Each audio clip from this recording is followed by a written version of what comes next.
If you work at a school, here's 2 tips to keep you safer during a lockdown.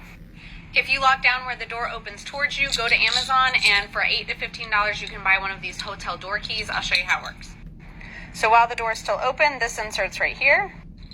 The door closes onto it, and then you take the peg, run it through the triangle that is closest to the door, and push down, and you cannot open that door. It is very secure. If you lock down into a room where the door opens away from you, then grab a chair, thread the leg of the chair in through the door handle, and then stand on the wall side and full body weight hold the chair. The leverage of the chair makes this way stronger than you think. I've tried this with a whole bunch of different people, even people who are bigger than me, and I can still keep them from opening the door using this method. Last I checked, that video had more than 6 million views. And it just seems odd to me that teachers are on here making self-help videos to keep your child safe, while politicians, the people you voted for, just create fake boogeymen.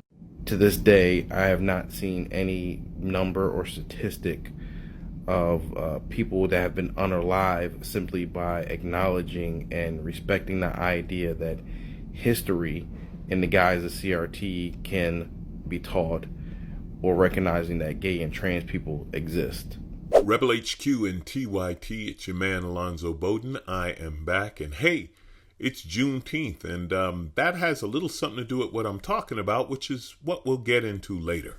So, oh, by the way, they asked me if I wanted to talk about Tucker Carlson. No, but don't worry, it's Juneteenth. He'll be mad tonight. We'll talk about him tomorrow.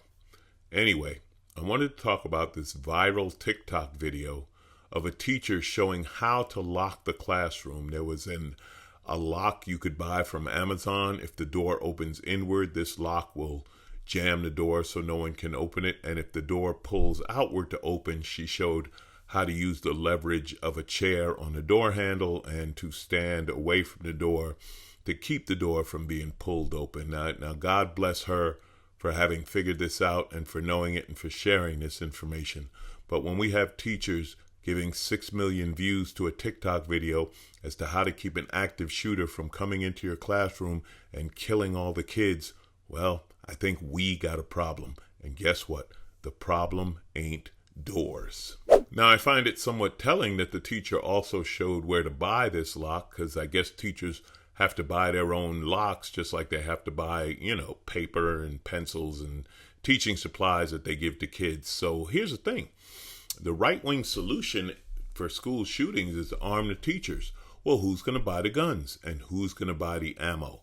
Now, I suspect the teachers will be expected to buy their own guns, and maybe the school will supply ammunition, but I'm really not sure. The right-wing politicians will be against it because they consider that a big waste of money.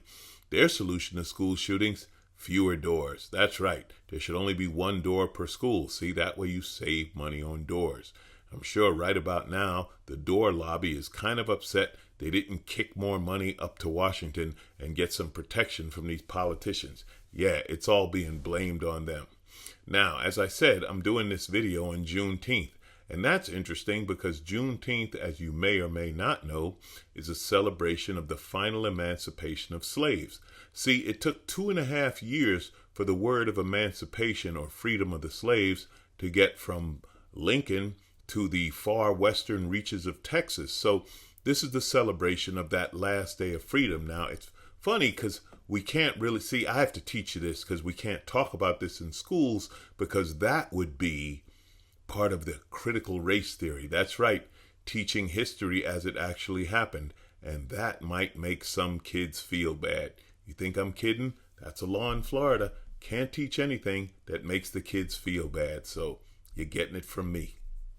So yes, critical race theory and actual history cannot be taught in schools because, well, it might make some kids feel bad. And we wouldn't want those kids to feel bad. Yes, I'm talking about white kids. This is what they're claiming, that these white kids would feel bad if they were taught about the history of the United States and slavery and racism, etc. But apparently, getting shot or seeing their friends shot with an AR-15 won't make them feel bad. What we learned after Uvalde, because they finally talked about it, is how powerful an AR-15 is. Some of these kids were decapitated by bullets. Yes, their head was actually blown off. The exit wounds from an AR-15 are so big, many of their internal organs were blown completely out of their bodies. Many of these young bodies, sadly, were blown away beyond recognition, and the only way they identified the kids was a piece of clothing or a shoe or something familiar that was on them. Can you even imagine that? Can you imagine that? Yet, that's not going to make the kids feel bad. What's going to make the kids feel bad? That America owned slaves hundreds of years ago. An actual reality. And how do you explain the Juneteenth holiday without explaining that? I don't know, but this is their idea. Shootings don't make the kids feel bad. School shooting drills don't make the kids feel bad. Actual history, that's a terrible thing. That's going to make the kids feel bad. So here we are, once again, the only first world, the only developed nation that considers school shootings and mass murder normal. Yeah, not even Donald Trump's whole countries consider shooting kids in school normal. They wouldn't stand for it. I just have one question. Are we great again yet? I don't think so.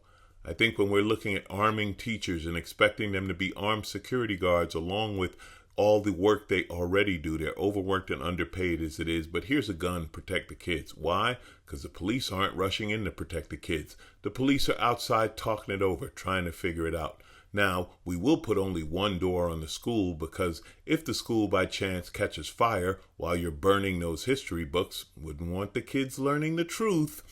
Well, the firemen are not afraid to rush into a fire. So maybe with a fire drill, the kids have a chance. Yeah, fire drills. See, those kind of drills make sense because fires are accidental. Fires happen rarely, and a fire happens. It is not the same as a school shooting. How do we accept this as normal? How insane? At what point does the simple sanity of saying our kids should not be getting shot in schools kick in? How deep is the right wing?